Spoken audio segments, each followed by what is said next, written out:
बहुत समय पहले की बात है। एक हरिहरपुर नाम का गांव हुआ करता था।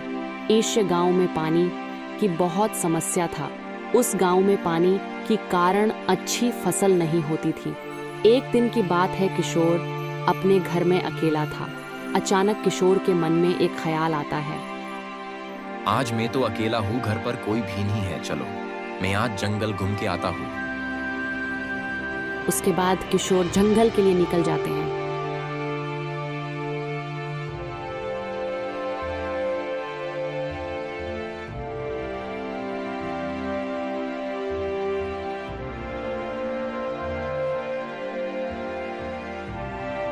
किशोर जब जंडला के बिचों में पहुंचता है, तभी उसे एक किताब दिखाई देता है। इस सुनसान जंगल में एक किताब है। यह किसका किताब हो सकता है? अरे छोड़ो, किसी का भी किताब है। हमें क्या नहीं नहीं, मुझे इस किताब को एक बार पढ़ लेना चाहिए। क्या पता इसमें कुछ अनोखी चीज हो सकती है। अरे बालक, यह कोड मामूली सा किताब नहीं है। यह एक जादुई कुआं के बारे में बताने वाला रहस्यमयी जादुई किताब है। इस जादुई कुआं से तुम जो मांगोगे वह तुझे प्राप्त हो जाएगा। तुम नेक और ईमानदार इंसान हो, इसीलिए तुझे यह किताब मिला है। जाओ, तुम कुछ देर चलने के बाद तुझे एक बोलने वाला तोता दिखाई देगा और आगे की रास्ता वही तुझे बताएगा। कुछ देर किशोर सोच में ही डूब गया। कुछ देर सोचने के बाद, क्या यह किताब में लिखी हुई बात सच है? क्या मुझे तो यकीन ही नहीं हो रहा है। मैं क्या करूँ? हाँ चलो, आज मैं घर जाता हूँ और अपनी दोस्त गीनी और सुदीप को यह बात बताऊंगा और भी लेकर आऊंगा।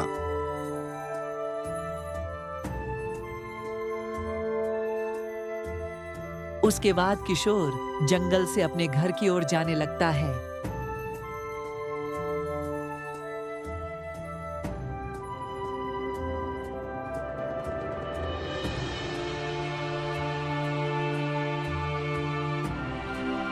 किशोर को घर जाते जाते रात हो चुकी थी।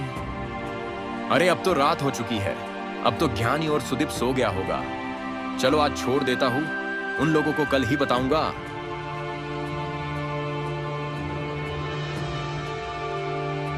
किशोर अपने बिस्तर पर जाके सो जाता है।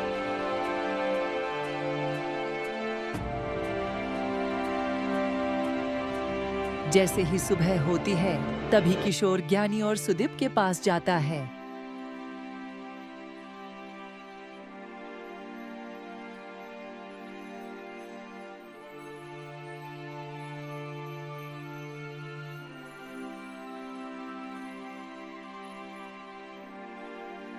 अरे किशोर, क्या हुआ?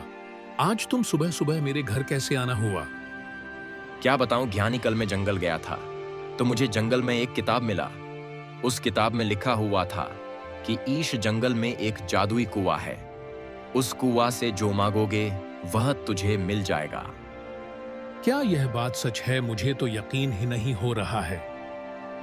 क्या पता, हो भी सकता है। मुझे तो लगता है ईश जादुई कुआं को एक बार ढूंढना चाहिए। ठीक है, तो चलो, देर किस बात की। सुदीप को भी अपने साथ ले चलो, वह भी रहेगा तो अच्छा रहेगा। किशोर और ज्ञानी सुदीप के घर जाने लगता है।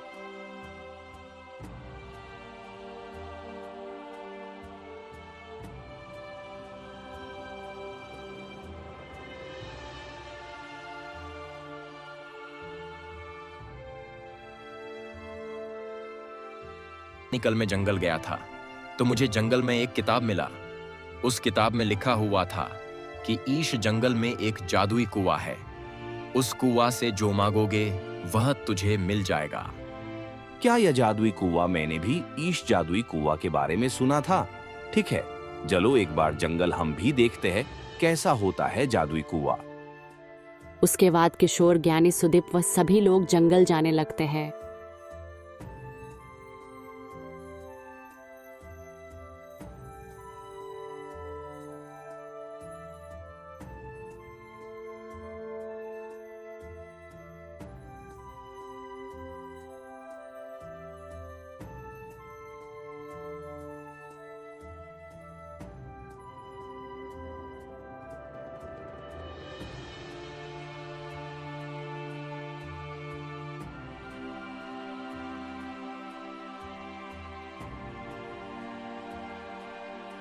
अरे तुम लोग कौन हो और इस सुनसान जंगल में क्या करने आए हो?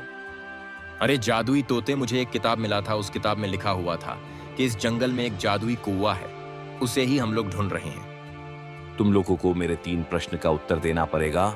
उसके बाद मैं तुम लोगों का उस जादुई कुआं के पता बताऊंगा।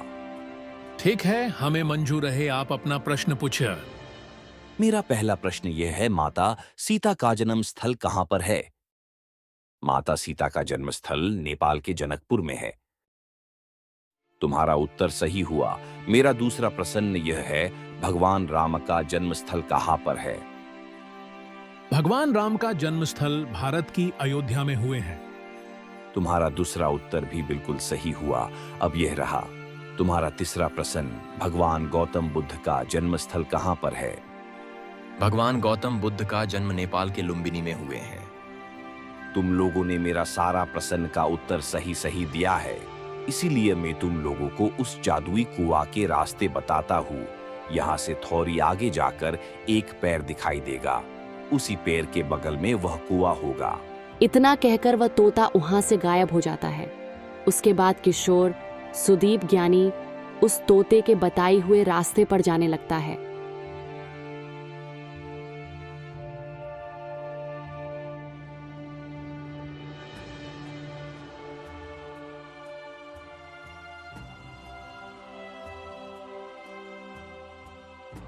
कुछ देर जंगल में चलने के बाद उन लोगों को वह जादुई कुआं दिखाई पड़ता है। अरे सुदीप, किशोर, देखो वह रहे जादुई कुआं। चलो हम उसके पास चलते हैं। किशोर, ज्ञानी और सुदीप उस कुएं के पास पहुंच जाता है और बोलता, अरे जादुई कुआं, हमारे गांव में पानी की बहुत समस्या है। हमारे गांव में नदी, तालाब, कुआं सभी सूख गए हैं। हे जादुई कुएं, आप उस समस्या का कोई उपाय निकाले। पानी ना होने के कारण से हमारे खेतों में भी फसल नहीं हो रही है और हम लोगों को भोगा रहना पड़ता है। है जादुई कुआं, हमारे गांव में हो रही इस पानी की समस्या दूर कर दो। तभी अचानक से उस कुआं से एक परी निकला दिया और बोलती है,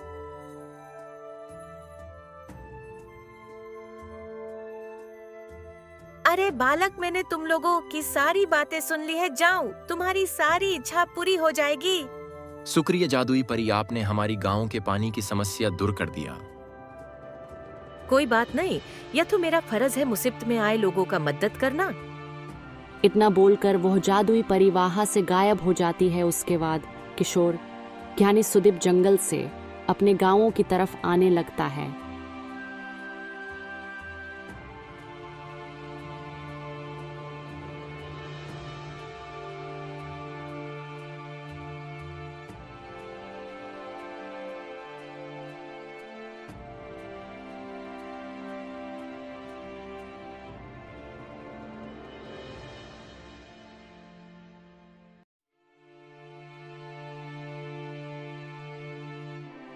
उसके बाद किशोर, ज्ञानी, सुदीप जब गांव में पहुंचता है तो देखता है नदी में पानी खूब भरा हुआ था और गांव के कुआं और तालाब में भी बहुत पानी भर हुआ था और खेतों में भी खूब हरियाली छाई हुई थी।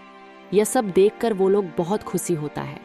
अरे भाई लोग हो, जादुई परी ने तो कमाल ही कर दिया। मैं वह जादुई परी को दिल से शुक्रिया कहना चाहता हूँ। हाँ भाई, हाँ, वो जादुई परी ने सच में ही कमाल ही कर दिया। हमारे गांव में पानी की समस्या दूर कर दी। उस जादुई परी की जादू से पूरे गांव के लोग खुश रहने लगे हैं और खेतों में भी अच्छी फसल होने लगी है। उसके बाद सब लोग अपने अपने घर जाने लगता है।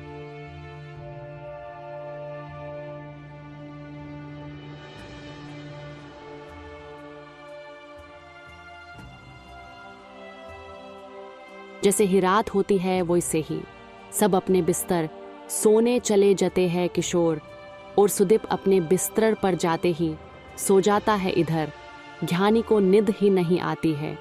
ज्ञानी की मन में लालच आ चुकी थी। मैं अगर जंगल में जाकर उस जादुई कुआसे में अपने लिए सुन चांदी हीरा होती, यह सब मैं उस जादुई परी से मांगूंगा तो मैं पूरे गांव में सबसे अमीर हो जाऊंगा। मेरे पास बंगला, गाड़ी, नौकर चाकर सब मेरे पास होगा। कल मैं किशोर और सुदीप को ना बताकर चुपके से मैं जंगल जाऊंगा और यह सब उस जादुई परी से मांग लूंगा।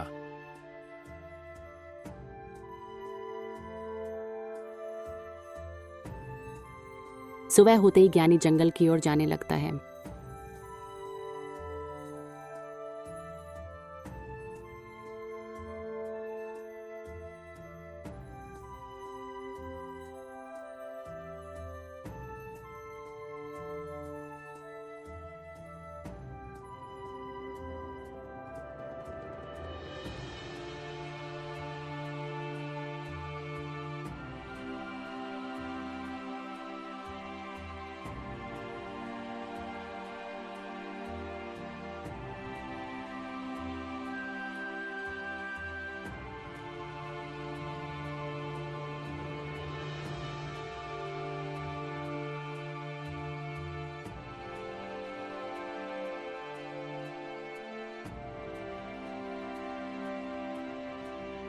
हे जादुई परी, मुझे सबसे अमीर इंसान बनना है। मुझे अमीर इंसान न बना तो